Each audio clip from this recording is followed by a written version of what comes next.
हर इंसान अपने जीवन में कभी न कभी ऐसा शॉर्टकट तलाशता है जो उसे एक झटके में अमीर बना दे। लेकिन क्या वाकई ऐसा कोई जादू होता है या सच में कोई पारस पत्थर है जो छूते ही किसी को राजा बना दे। आज मैं आपको एक ऐसे किसान के बेटे की कहानी सुनाने जा रही हूँ जो बिना मेहनत के रातों रात अमीर बनना चाहता था। वह पारस पत्थर की तलाश में निकला, सपनों के पीछे भागा। इस दौरान उसने क्या खोया, क्या पाया, यही इस कहानी का असली सार है। लेकिन इस सफर में उसे जो सीख मिली वह सिर्फ उसकी नहीं, हम सबकी जिंदगी बदल सकती है। तो सुनिए, पारस पत्थर की खोज एक ऐसी दास्तान जो आपको मेहनत और सच्ची सफलता का असली मतलब समझाएगी।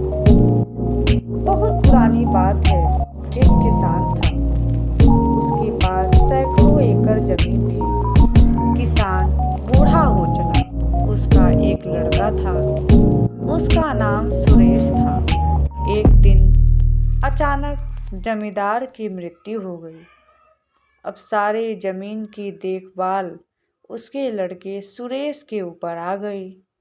लेकिन सुरेश को खेती बाड़ी और मेहनत करना अच्छा नहीं लगता था।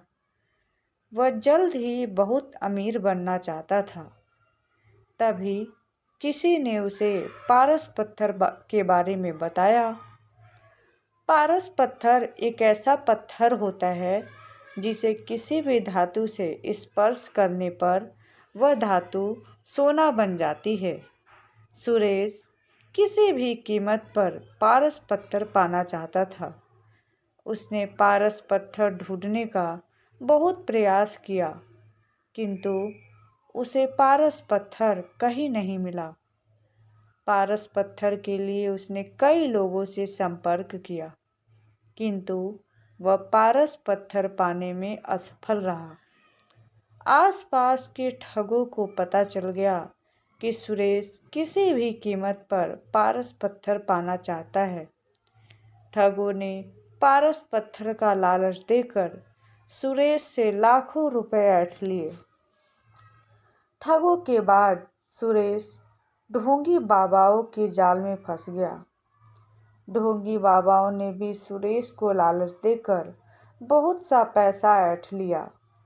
पारस पत्थर के लोभ में सुरेश को बहुत नुकसान हुआ और उसे अपनी कई एकड़ जमीन भी बेचनी पड़ी। सुरेश की पत्नी हमेशा उसे समझाती कि इन सब बातों में मत पड़ो, अपने आप बहुत जमीन है, उसी में खेती करो, मेहनत भी किसी पारस पत्थर से कम नहीं है। किंतु सुरेश को तो पारस पत्थर की धुन सवार थी।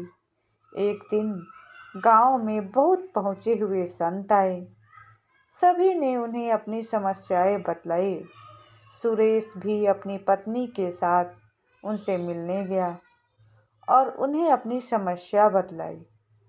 संत सुरेश की बात सुनकर मुस्कुराए और बोले, मैं जैसा कहूँ वैसा ही करना, तो तुम्हें पत्थर अवश्य मिलेगा।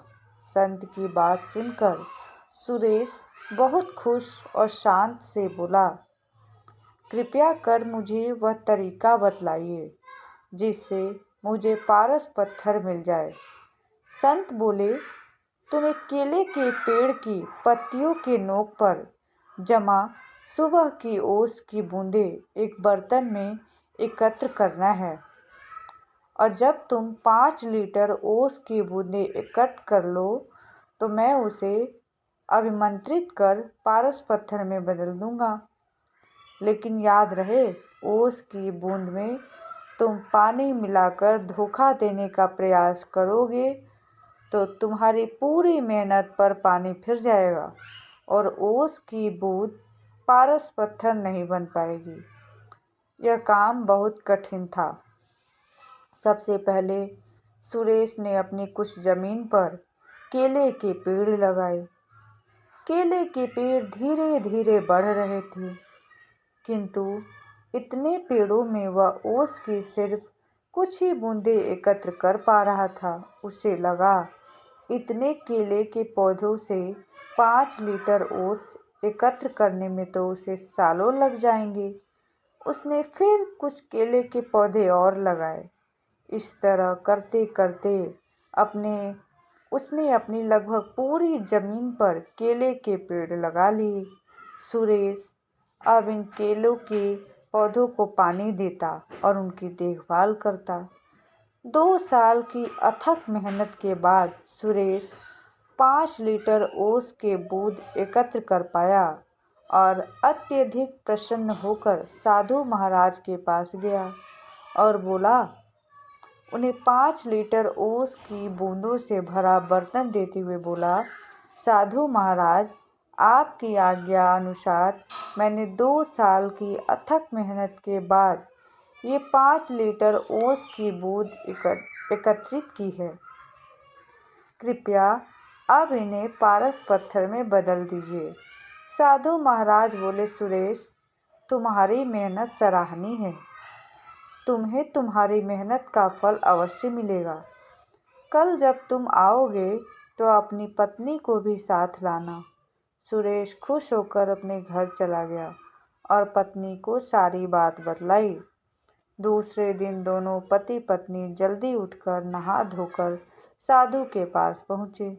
साधु ने सुरेश को देखकर कहा, सुरेश, मैंने ओस की बूंदों को पारस पत्थर में बदलने की बहुत प्रयास किए, किंतु मैं उन्हें पारस पत्थर में नहीं बदल सकता। यह सुनकर सुरेश बहुत उदास हुआ और साधु से बोला, आपके कहे अनुसार मैंने 2 साल अथक मेहनत करके 5 लीटर ओस की बूंदें एकत्रित की, किंतु मेरी मेहनत बेकार गई। आपने भी दूसरे लोगों की तरह मुझे झूठ बोला। सुरेश की बात सुनकर साधु बोले, बेटा, मेहनत कभी भी बेकार नहीं जाती। तुम्हारी पत्नी के हाथ में जो पोटली है उसे खोलो।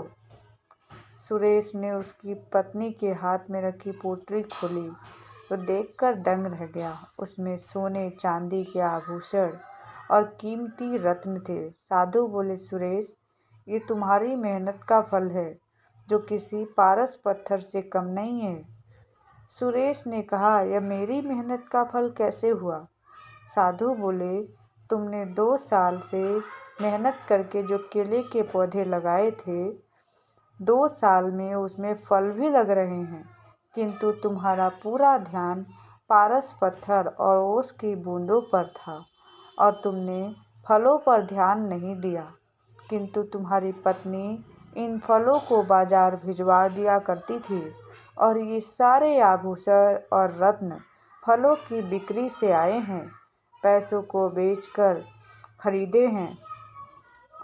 सुरेश ने मुस्कुराते हुए उसकी पत्नी की तरफ देखा और बोला, तुम सही थी जो हमेशा कहती थी कि मेहनत से बड़ा कोई पारस पत्थर नहीं होता। सुरेश साधु की तरफ हाथ जोड़कर बोला, आपने मेरी आंखें खोल दी। अब मैं हमेशा मेहनत करूँगा और पैसे कमाने के लिए कोई शॉर्टकट नहीं अपनाऊँगा। सुरेश अब खूब मेहनत करने लगा और अपनी मेहनत से समाज में खोया हुआ रुतबा फिर से प्राप्त किया और इस तरह सुरेश को समझ आ गया कि असली पारस पत्थर कोई जादुई पत्थर नहीं बल्कि उसकी खुद की मेहनत थी। शॉर्टकट की तलाश में उसने बहुत कुछ खो दिया, लेकिन जब मेहनत की राह पकड़ी तो वही राह उसे असली सफलता तक ले गई। अब एक सवाल आपसे, अगर आपको अचानक अमीर बनने का मौका मिले तो क्या आप मेहनत का रास्ता छोड़ देंगे? क्या आपको लगता है कि असली सफलता किसी जादू से मिलती है या मेहनत ही सबसे बड़ी जादू है? अपनी राय हमें कमेंट में ज़रूर बताएं। अगर आपको यह कहानी पसंद आई हो तो इसे लाइक करें, शेयर करें और हमारे चैनल माय दास्तान डायरीज को सब्सक्राइब करना न भूलें। अगली कहानी तक के लिए खुद पर विश्वास रखें और मेहनत करते रहें।